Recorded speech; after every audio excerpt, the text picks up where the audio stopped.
You're welcome back to Morning Express. Now let's set a different tone to discussions on the program this morning. At this point, we're being joined. Our studio is being graced by the presence of Patriot Desmond Fowobi, who is the president of the Nigeria Nexus, a social a social group that aims to promote the unity of the country as well as push for democratic reforms in order to better the lives of Nigerians. Well, a very good morning to you, Petroid. It's wonderful to have you in the studio. And congratulations on the recent flag off and commissioning of the Nigeria Nexus here within the FCT. Thank you so much, Chijioke, for extending your facilitation to us. And good morning once again in the studio. It's good to be here. Well, let's set the ball rolling. Let's talk about the NSITF, which has had its account frozen since, the sack or suspension thereabouts of the former Minister of Humanitarian Affairs, Betta Edu, over some allegations of, mismanagement of public funds. And now calls have been made for the account to be unfrozen so that the disbursement of some of these monies will be made to majority of Nigerians.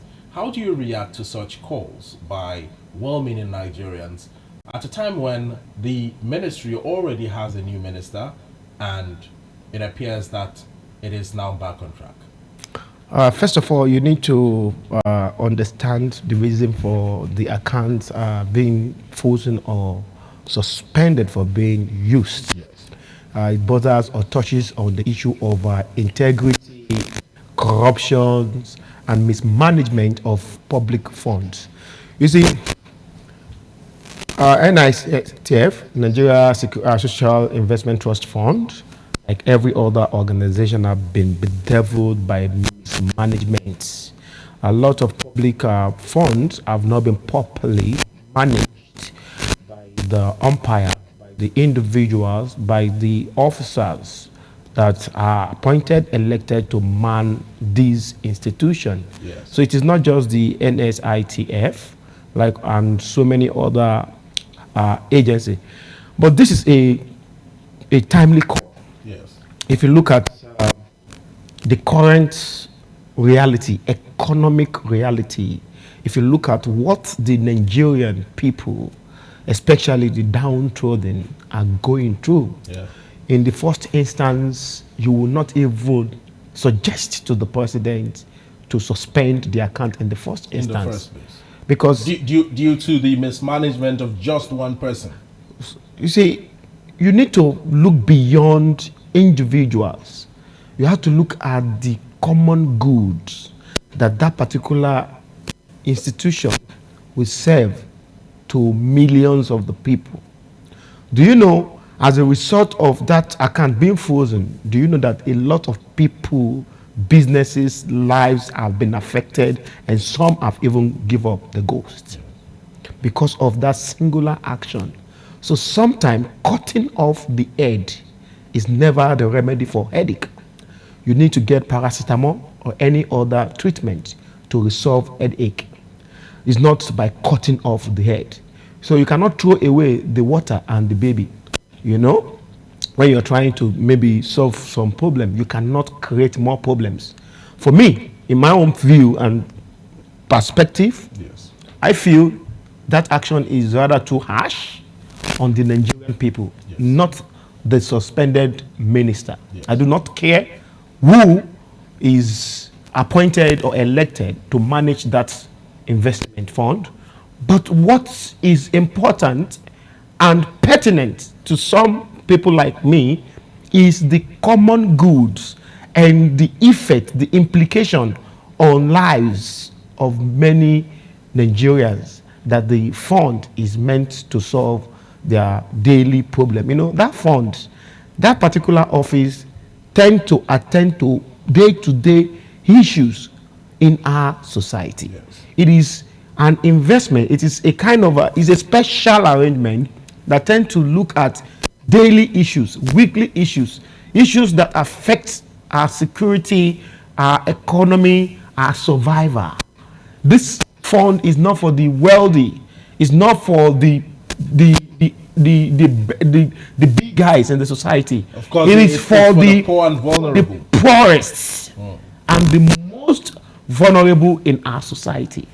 So now, for you to take such an action, it means that at that period you have negated or forgotten about the peoples whose life depends on that investment. So it is not even a question of how do I react to calling on or calling off or restoring access to this account, but it is important that the government need to swing to action to ensure that that account is unfrozen and is meant for the common good. But meanwhile, why handling this? This is a very sensitive position, and that sometimes it is wrong for somebody to say that he wants to favor his party man or party woman favor his region. Or favor his region. We are talking about lives of people. We must look for rank peg that we are going to fix in round O's. Yes. It's not about favoritism. It's not about nepotism. It's not about political affiliation or family. It's about giving the people the best. And the only way you can do that is to look at the criteria, look at the qualification, you look at the people that were nominated for that office. You go for the best in hand that can deliver the dividend of that office to the people. And that is one thing that we have not gotten so right in this part of the world. Well, if you're talking about getting, things like the social investment fund right in this part of the world and ensuring it gains access to and trickles down all the way to the common man, let's talk about managing it in the first place. When we talk about managing it, are there agencies, much like the Nigeria Nexus, that are saddled with the responsibility of ensuring that they guide these funds when released, or they monitor these funds to ensure that if funds are being meant for maybe people or persons who have been affected by flooding in places like Borno, like the recent flooding that we saw, or maybe there is an inferno in Zamfara and then some funds have been released for survivors and all. How do we ensure that these funds get to the grassroots, and not just get into the grassroots, but the exact amount of funds that have been released get to the people exactly when it is supposed to get to them without anybody siphoning or diverting funds? You see, it's about time that we'll need to start looking at what best practice in solving our own problem. And if you're looking at the best way to solve some of these problems, you now talked about the deployment of technology. Yes. Reducing bureaucracies and human factor will help us to manage and get a better result in the management of public funds, not just the NSITF. Nigeria as a country has suffered in the last many years due to corruption. Corruption is one of the major problems that has affected the growth of this country. Yes. And then when you say Nigeria, when you say the country, you're talking about different agencies. You're talking about different ministries. You're talking about government set up organizations that are supposed to be given the best and the dividend of government to the people. You will realize that one of the reasons why Nigeria is not the best, or has not delivered the best to the people, is not because we do not have money. It's not because the country is poor, but because the people who are saddled with the responsibility of managing these resources are rather interested in diverting this fund for their selfish interest. And that is what has bedeviled this country. So managing this fund and ensuring that it gets to the downtrodden and the people that this money is meant to reach, we have to now look at technology. We have to look at data, data collection processes, the Bureau of Statistics, the National Population Commission, the other tech-driven data collection like the NIMSI. We need to start using technology to streamline some of these things, because without the use of technology, we have misplaced our priorities in this country. a lot of people are rather interested in money than service. Well, a lot of people, not just the people there now, even some people that are not in government, that are outside. The ones that are serving as the middlemen between the people in government and the masses out there are also only interested in their pockets. More of a stomach infrastructure type of beyond the stomach infrastructure type of situation. But let's talk about government or public service holders or public office holders who siphon funds. Yes. Calls have been made severally, Patriot, of persons like this, that they should be given the maximum sentence. Yeah. Now, I'm not trying to be extreme. I'm only stating what conversations I've had with people, things I've read online, because it appears as if every now and then you hear of a public office holder being investigated by the EFCC over misappropriation of funds, diversion of funds, or siphoning of government monies. And then they go to court, they are granted bail, the case drags on, they are forgotten, they leave the country. At some point, it's almost as if it dies a natural death. However, if more stringent punishments were to be attached to defaulters of situations like this, do you think it will help to stem down cases of financial fraud in government institutions that we continue to see every now and then? You see that stealings, looting, misappropriation of funds is very common in Nigeria. Do you know why? Because it is very, very lucrative venture. It is attractive in this part of the world. Our law, our justice system, so to say, has encouraged corruption. Our justice system in Nigeria has encouraged looting. It has encouraged some of these mishap that we have seen in governance. Just like what he said, there have not been stringent measures. There has not been strict punishment to defaulters and those who violated these financial crimes in our society. We have the ICPC, we have the EFCC, we have the Bureau of Public Conduct, we have the Code of Conduct, and yet you find out that the people, despite knowing the right thing to be done, are not interested in enforcement of those right things. It looks like everybody is a culprit. It looks like everybody is an accomplice. Because if you go to the civil service, it is glaring. Corruptions rub us on our faces and we look the other way. In any public office you go to today, you will find out that some people have legitimized corruption. And the government can seize it. The Savicom sees it. ICPC sees them. The EFCC, they see them and they look aside. They are only interested in those bigger figures and forgetting that, you see those small stealings that has bedeviled the entire populace will sum up to be the major devil that we are fighting in our society. In a situation whereby almost everybody is a culprit.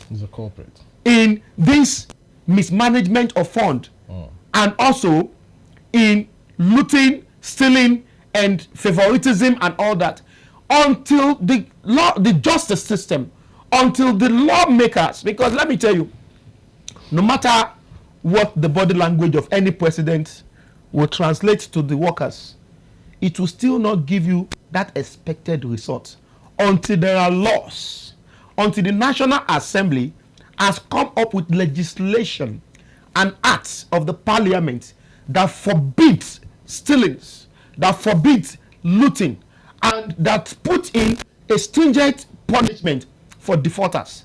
Until then, we are going nowhere. Going nowhere. Do you know that in this country right now, even the lawmakers that are saddled with the responsibility of oversight functions, of how, See, Nigeria has the best policies. We should But not be talking. implementation We should not is the even be problem talking now. about looting because there are so many eyes. Why is implementation beyond the eagle's problem? eye, beyond the eagle's eyes of the EFCC and the ICPC? Yeah. Do you know that the National Assembly member, there are 360 in the House of Rep, 109 in the Senate. Do you know that they are all meant to be doing oversight where the office of the Auditor General fails? Now look at the number of people that monitor public assets. You have the Auditor General of the Federation that is saddled with the responsibility to ensure that there is probity and accountability in on all government spending. Beyond that, we now have the ICPC that is independent corrupt practice. They are meant to look at any corrupt practices within the government independently. Beyond that, we still have the EFCC that focuses on financial crime. Beyond that, we have the National Assembly, that is the people, to also look at. But yet, despite having numerous and we're having multiplicity of the functions. same of functions of the same offices, yet we are not getting results. What does that mean to you? What does that tell you? It tells you that a lot of people are not there to do the bidding of the country. They are only there for their selfish interest. They are not there to ensure that there is any account. Most of the people you see in ICPC, they are not there to monitor any corrupt practices, but they are meant to sniff to see the corrupt practice where it's coming from and look at how they can negotiate with the corporate and get their own share. Likewise, there are some people that have been investigated within the EFCC that are also involved in collecting bribe from people who were supposed to be punished and prosecuted. Beyond that, even the National Assembly are meant to do oversight to government organizations. Instead of going there to ensure that there is accountability, they still go there to collect brown envelope. Well, Patriot, it's not allegation. I can give you. I understand you're not alleging this. You're not accusing them. Yes. But let's talk about the ICPC. You mentioned it, and I think I like the fact that you chipped it in there. Recently, I think yesterday or the day before yesterday, the ICPC commissioned its first set of combatants within the organization, much like the EFCC also has its own combatant unit that goes out there to enforce arrest and all of that. So now ICPC doesn't have to go through the police, they don't have to go through the EFCC or even the military. They have their own persons. Is this not a move in the right direction? And don't you think some sort of kudos needs to be given to the ICPC in their fight against corruption in the country? With all the happenings that we are seeing springing up here and there, and they are still making moves to ensure that they make the Nigerian economic space airtight for looters not to thrive. See, let me tell you, Nigeria has in paper and in practice one of the best security in terms of financial matters. Nigeria is a country, if you look at what the system has put in place, there should not be anybody find or enjoys financial crimes. Do you know why? Because the process of even getting money from Nigeria, there have been stringent measures. But the problems is not the people. The problem we have in this country is not about the commoners. It's not about the Nigerian people, the masses. It's the enforcers of the law. It is about the people who are elected. It is about the people who are baiting. It's about the people who are providing shelter. It's about the people in position of authority.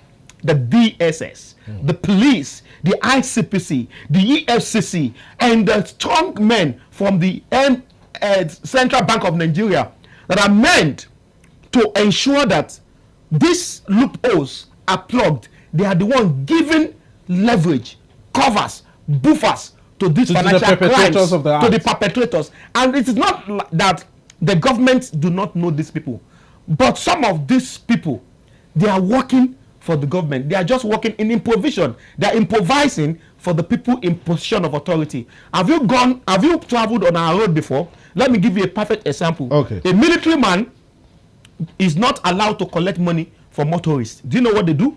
Some of them will now put in a civilian, about 20 members of the JTF. Not JTF, the civilian like me and you. Yes. About 20 meter where they can sight in. Okay. Away from the checkpoint, and that person is taking money directly from the motorist. Well, have you personally seen this personally? I can do a video of it, but it's risky. Well, then there's no need to now, go there. Do you know what that means? It means that in their own little influence, because they understand the workings of government, they understood that it is a crime for them to stand there and collect money by themselves. So what do they do? A loophole has been found. They now created their own tax collector in a civilian that will stand close to the checking point to collect the money. Now, it will now be difficult for the policeman or the soldier to arrest such person because they are working for their interest. The same thing is what we are saying in government. So whenever you find out that there is a corruption somewhere, it is not something that one person do. Yeah. It is not easy for one person to successfully manage and loot government assets. It has to be 10, 15, 5 people. At the end of the day, it's only one person that you see in court. A collective effort, you are calling it? It is a collective effort. And it is a systematic way of stealing. Nigeria's system is stringent. So when you find out that there is looting somewhere or somehow, know that a lot of people have invested time and resources to ensure the success of that looting. And that is why I tell you that we need to start changing our orientation in the unveiling of a national vision for the Nigerian through the Nigeria Nexus.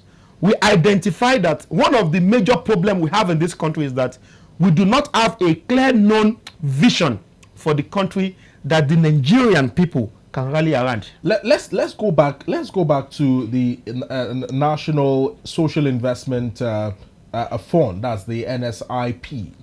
You know, we sort of mixed it up with the NSITF. Now we are talking about the NSIP.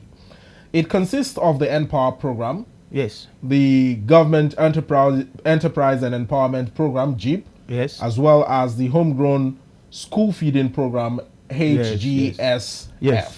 Yes. Let's talk about Empower.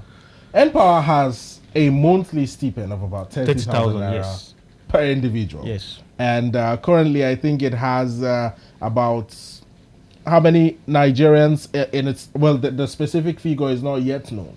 But one thing that bogs my mind is if our minimum wage is pegged at 70,000 naira, and then we still have persons collecting 30,000 naira from Empower. I know it's not part of the civil service. Yes. But do you think in this time and age, compared to 2015 when NSIP came into place, yes, 30,000 naira then and 30,000 naira now, yes, will they do the same thing for these individuals? And is this really necessary that Empower continues to try? First of all, let's get something clear. Okay. The NSIP, yes, that was launched by President Muhammadu Buhari in 2015, yes, to ease and reduce the number of unemployment, the burden of unemployment.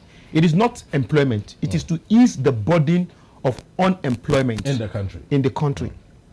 And then they provide skills acquisition, they provide training, and some of them serve as teachers. Some of them work as support medicals in hospitals and all that. Some of them work in the farm. Do you know that it is a beautiful initiative?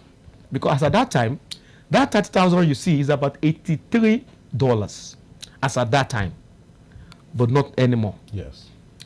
Now, if you look at $83 today, it's about 100 and something thousand, which is even bigger than when it was than the civil servant, the current civil servant allowance. Yes. So that is not the point I want us to dwell on.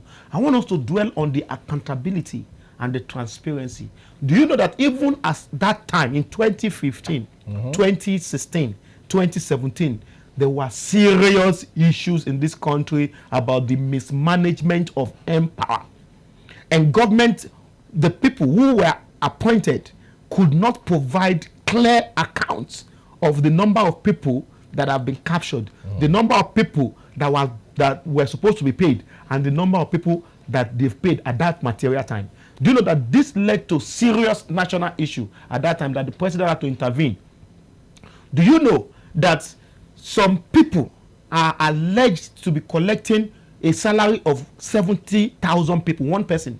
At that time, there are certain names that were mentioned, like the Banj and all that, that this empire money was diverted to the agric and all that, the cassava, this thing and all that. Now, one thing you need to understand. So the persons who collect monies of over 70,000 people to 1,000 people disburse to them. To them. Under their program, under the particular program, maybe farming or special program, that is still part of the NSIP. That is still part of it. Okay. They could not provide accountability. They were not transparent enough. Yes. So that project was more like a failure. The project, the NSIP project, was more or less like a failure. The Empower project failed woefully because even the workers, even the legitimate workers, were not being paid. You hear for 6 months somebody is not being paid. Patriot, for 3 months they are not being paid. I just did a quick math of 30,000 naira times 30,000 naira times 70,000 people. That's a staggering 2.1 billion naira. That is the level of stealing. That is why a lot of people could not be paid. About 75 billion naira was amassed for that project that time. And yet a lot of people, even till date, federal government is still owing millions, thousands. Now, is it really the federal government or these persons that have programs under the NSIP who have not been able to send out? It is an arrangement, like I told you. It is an arrangement. I collect the money under my own agency, and I give the minister about 30-40% of the money I stole. It's an arrangement. See, government. If you have been to the civil service, you will appreciate the kind of eagle eyes around the system, and it will baffles you when you hear that somebody successfully steal money. Do you know what it takes to steal money? Imagine about 70 people in this room watching me and you. Do you think it will be easy for me to steal this thing out of this room without the 70 people getting their own share or understanding? It takes an unusual talent to do that. It's not even talent, it's understanding, arrangement. We have to hold a meeting. The 70 of us here, this thing worth 1,000 naira. What will happen is that I will take only 30 naira. The 70 naira that is remaining, I will share it one by one to every one of you. And they say, do you like it? They say yes. Everybody agrees to stealing in government offices before you can successfully steal government money. Do you know that the person who signed, do you know that for you to get money out of government office, about 2, 3, 4, 5, 6 people, we have to look at the document, sign the document before the money comes out. So how is it easy for you to successfully steal government money where there are many eagle's eyes? It is only because they compromised, and that is why it is successful. And that is why I want to go back to the issue of not about the Empower, not about the Jeep, not about these initiatives, not about the Nail Fund, not about the Jeep, not about the initiatives of government. They are beautiful or the homegrown school. It is not about the project, it's about the people that you have there to manage. Are they patriotic enough? Patriotism is lacking.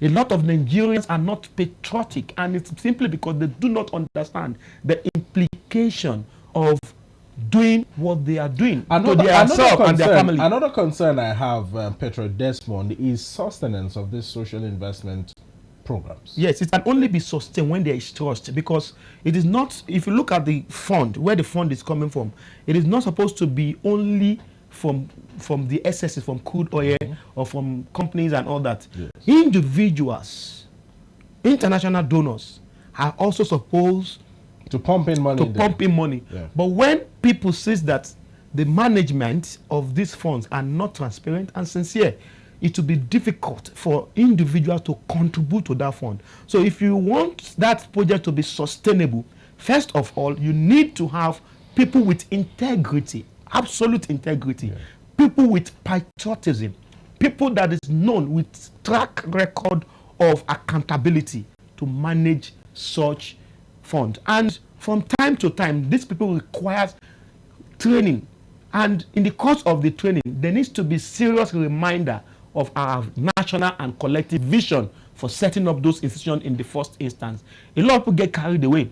Some people that are in government, they forgot that they are in governance for service. Yes. They thought they are there to make money. To make and it's money, not their fault. It's because nobody is reminding them. See, when I was coming into this studio, and I was told that I will be talking about the management of this social investment fund and all that.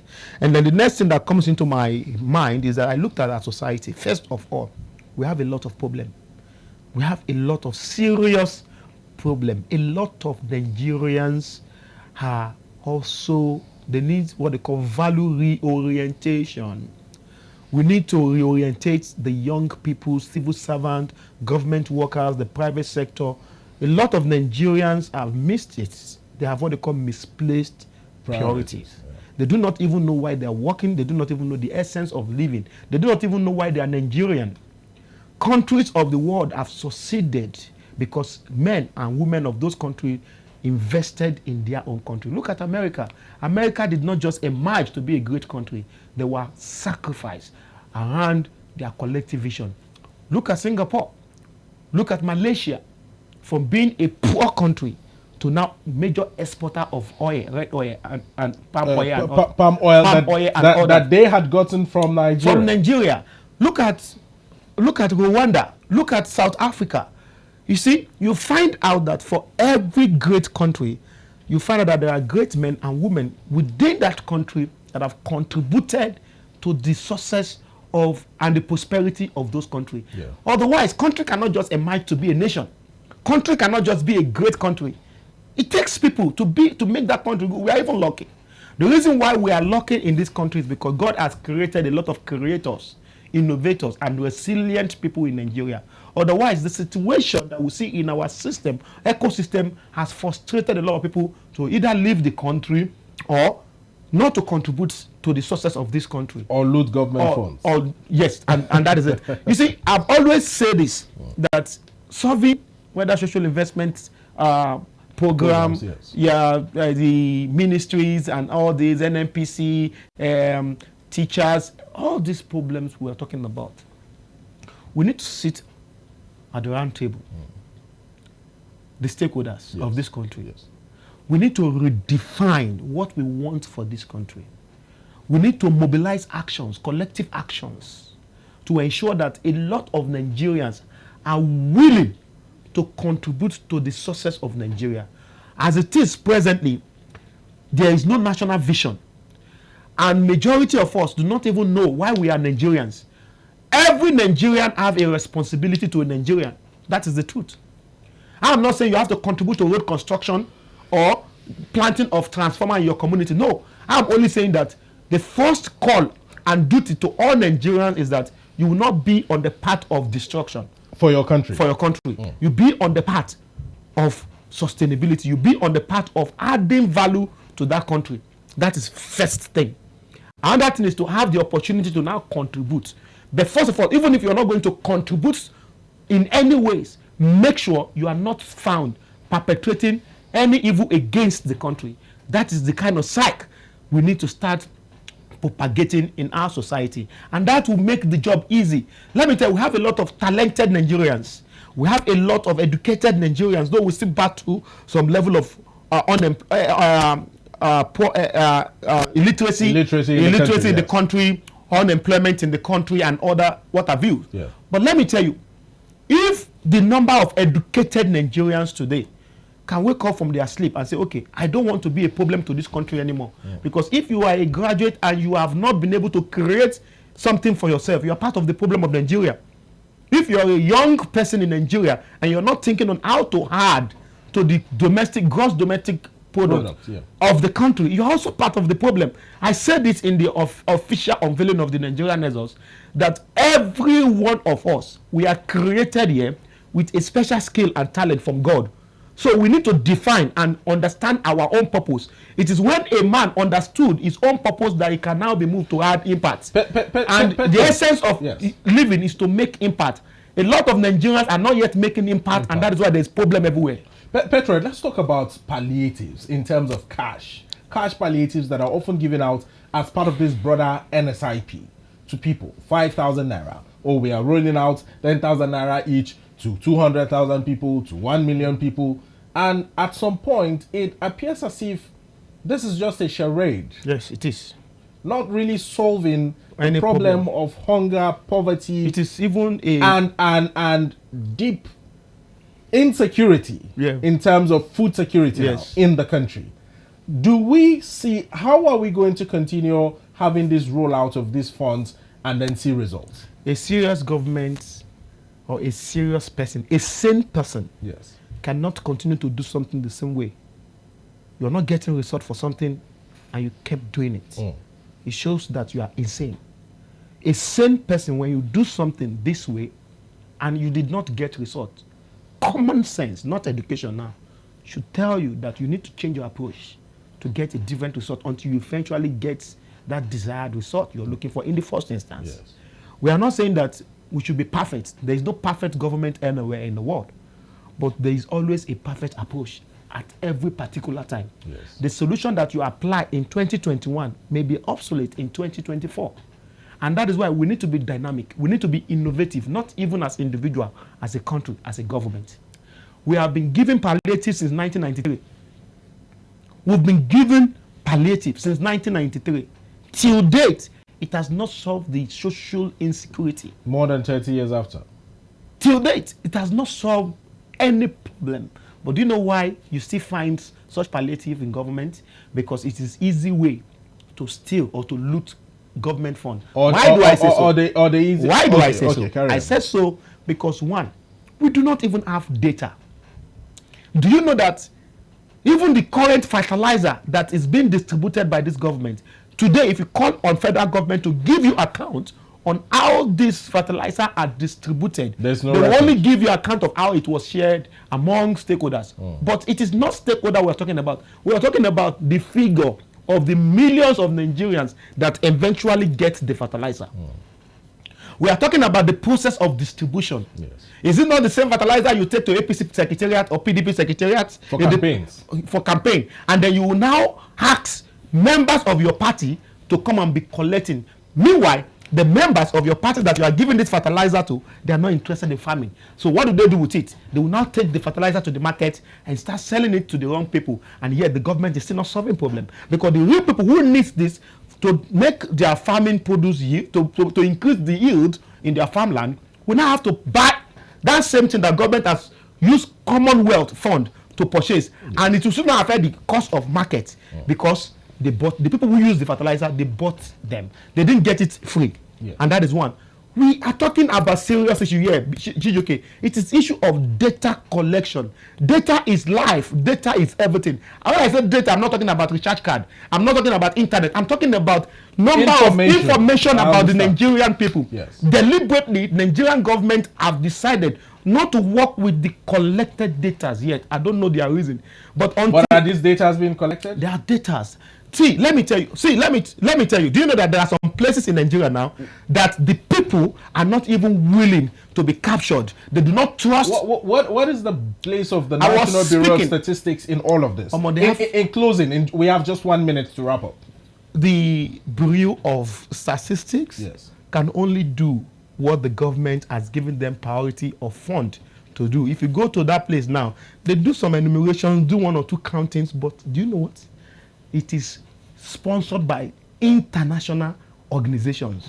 When was the last time the federal government allocate a particular amount of money to the National Bureau of Statistics and give them a matching order that between now and 6 months, I want you to do a proper enumeration of the people living along the shores of our borders? We want to know the number of people that are affected by displacement due to insurgency. We want to know the number of people who are employed. We want to know the number of Nigerian youth who are not employed. We want to know the number of Nigerians living under below poverty line. Yes. It is when you have this figure as a country that you can now plan, and that is when that money can be evenly distributed to get to the people who really need them. So let me tell you right now, we are just servicing government in Nigeria. We are not ready for full-blown governance in this country, and that is why there are multiplicity and complexity of problems. And another thing that we are suffering in this country is lack of patriotism. A lot of people, they follow us, the leaders are not patriotic, the followers are not patriotic. So we need to call on the Nigerian people. We need to start chart a way forward. We need to come to the Nexus. We need to come to the round table. Which is where the Nigeria Nexus comes into play. Yes, we need to come to the round table and chart a way forward. Let's have a clear vision of what we want to achieve between now and 10 years' time. And let's rally support towards achieving that goal. All right, Patriot Desmond, it's been wonderful having you here. You are quite on fire this morning. Thank you so much. Well, and again, congratulations to the Nigerian Nexus.